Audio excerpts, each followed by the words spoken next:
Salam kerahiman. Hari ini 26 April. Kita akan baca dari 1182 dan 1195. Dalam nama Bapa dan Putra dan Roh Kudus. Amin. 1182. Hari ini Tuhan berkata kepada aku, "Putriku, kenikmatan dan sukacitaku, tidak ada suatu pun yang akan menghentikan aku memberikan rahmat kepadamu. Kepapaanmu tidak menghalangi kerahimanku.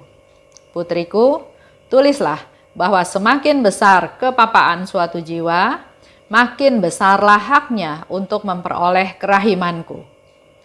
Desaklah semua jiwa untuk percaya akan lubuk kerahimanku yang tak terpahami, sebab aku ingin menyelamatkan semua orang. Pada salib, sumber kerahimanku dibuka lebar-lebar bagi semua jiwa oleh tikaman tombak. Tidak satu jiwa pun dikucilkan." 1195. O Yesusku, tidak suatu pun dapat meremehkan cita-citaku, yakni cita-cita yang aku miliki terhadapmu. Meskipun jalan itu amat banyak bertabur duri, aku tidak takut untuk melangkah maju.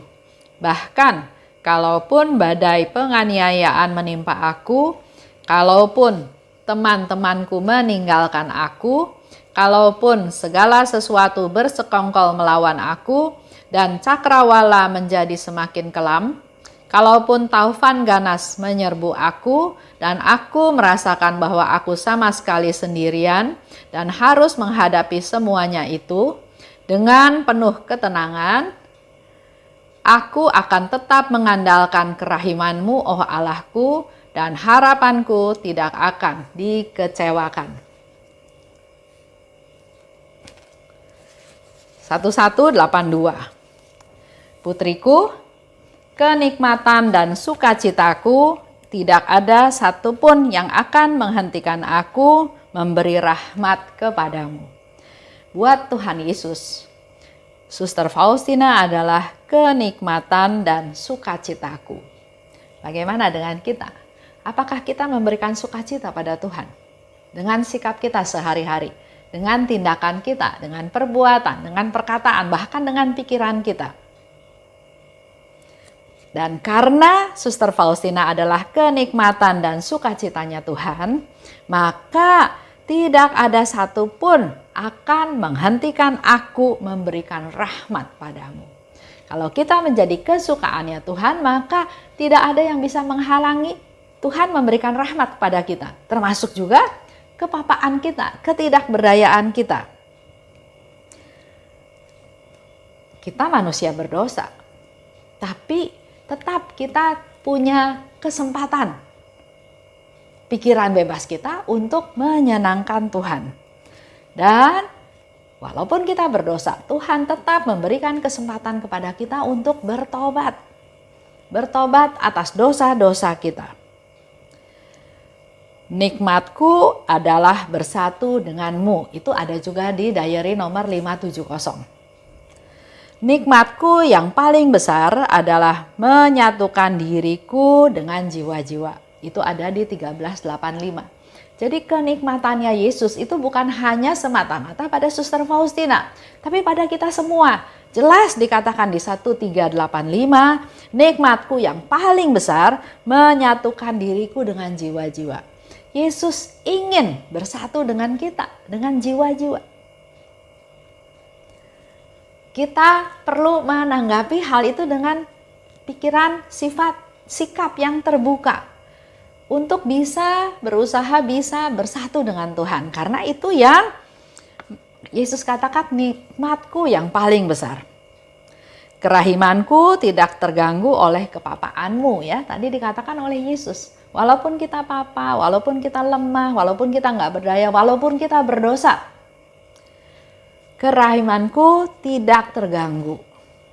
Putriku, tulislah bahwa semakin besar kepapaan suatu jiwa, makin besarlah haknya untuk memperoleh kerahimanku.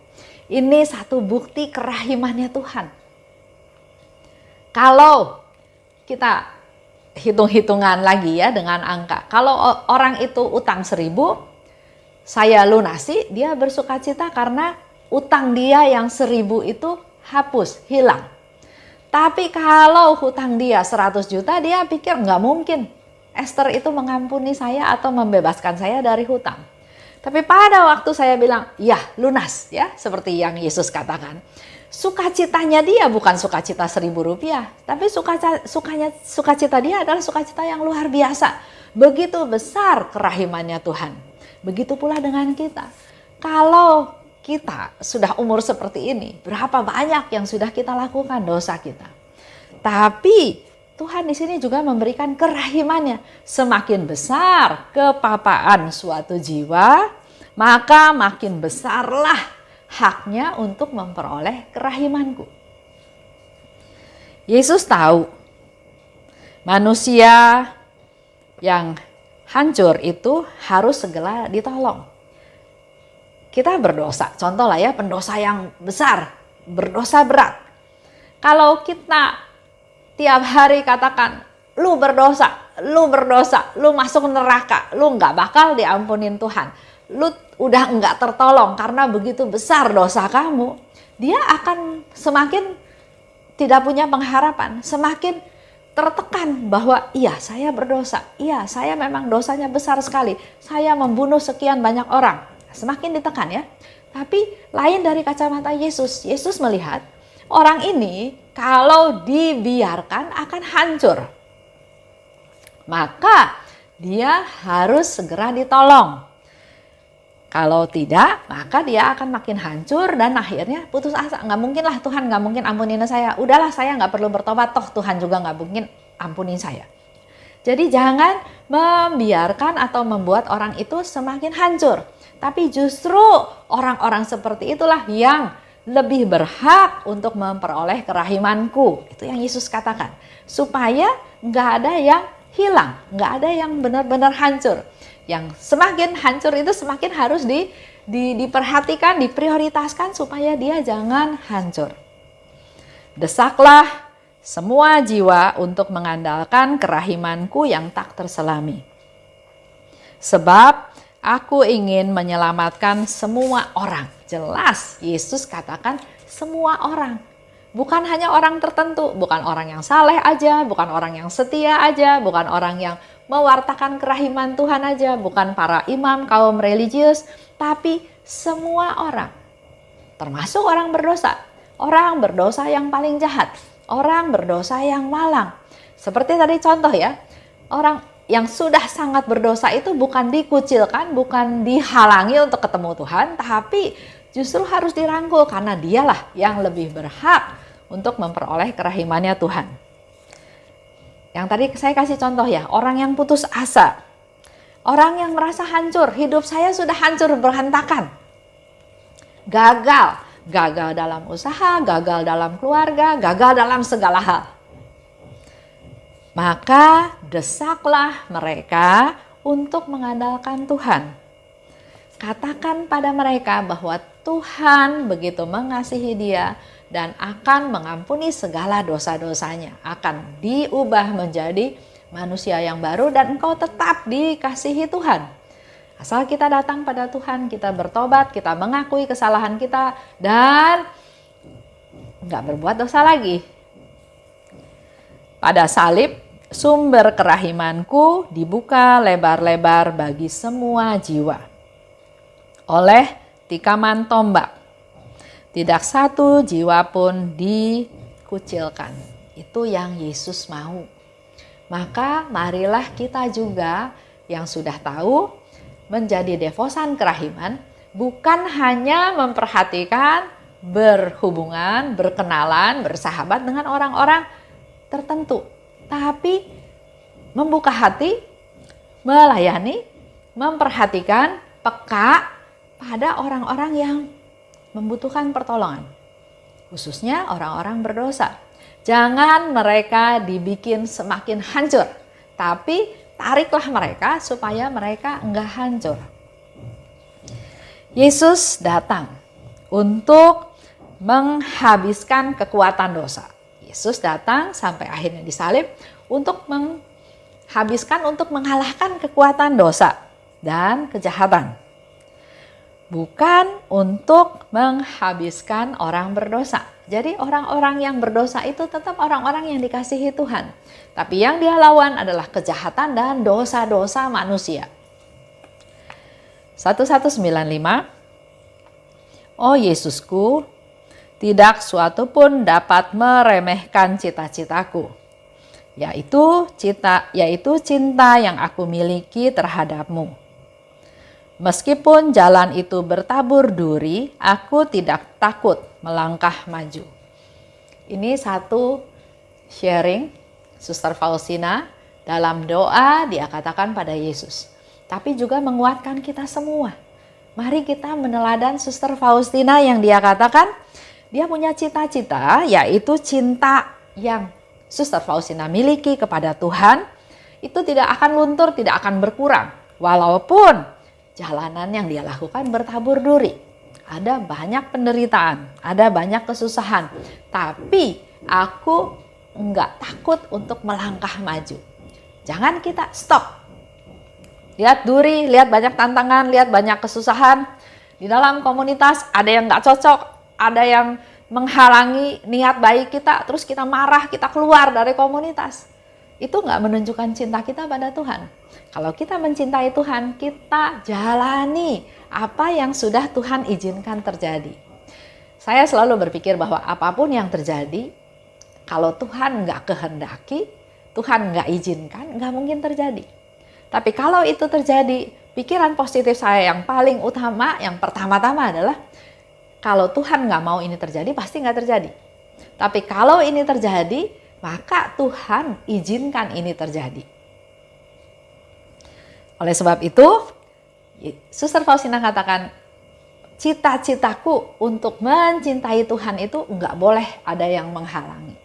Walaupun jalanan berduri, aku tetap melangkah maju. Jalanin aja dengan segala konsekuensi. Aku tidak takut melangkah maju. Bila ada badai penganiayaan, jadi bukan hanya dianiaya ya. Suster Faustina berpikirnya sesuatu yang besar. Badai penganiayaan, jadi penganiayaan dari mana-mana ya, menimpa aku. Teman-temanku meninggalkan aku. Segala sesuatu melawan aku. Kita mau berbuat baik, tapi sepertinya serangan lawan banyak sekali. Bahkan cakrawala pun jadi kelam, jadi gelap. Taufan ganas menyerbu aku. Jadi di situ sudah satu gambaran yang luar biasa hebat ya. Taufan yang mengganas, penganiayaan, badai penganiayaan, semuanya menyerang Suster Faustina, nggak ada yang membela dia. Tapi aku tetap merasa aku nggak sendirian. Aku punya Tuhan, aku bersama Yesus. Dengan tenang, aku tetap mengandalkan kerahiman-Mu dan harapanku tidak akan dikecewakan. Itulah imannya Suster Faustina. Jadi walaupun badai penganiayaan, ada taufan yang ganas, ada orang di sekitar kita memusuhi kita, enggak mendukung kita, menganiaya, menyusahkan, merugikan, membuat kita susah. Tapi Suster Faustina selalu ingat, dia enggak sendirian. Dia ada Tuhan Yesus. Dan harapannya pada Tuhan tidak pernah akan dikecewakan. Dalam hati kita selalu kita mau berdoa terus dalam hati, Yesus, Engkaulah andalanku. Yesus, Engkau andalanku. Dalam segala hal yang kita hadapi, tetap bertahan pada Yesus, Engkaulah andalanku. Aku mengandalkan Engkau. Aku berharap padamu, aku percaya padamu Tuhan. Itu yang terus ada dalam hati kita supaya kita terus bisa menjalani hidup kita hari lepas hari, walaupun di sana dikatakan jalannya penuh duri. Jalanin aja. Tuhan tahu kemampuan kita, Tuhan akan turun tangan pada saat kita berserah padanya. Itu aja untuk hari ini. Terima kasih. Salam kerahiman. Amin.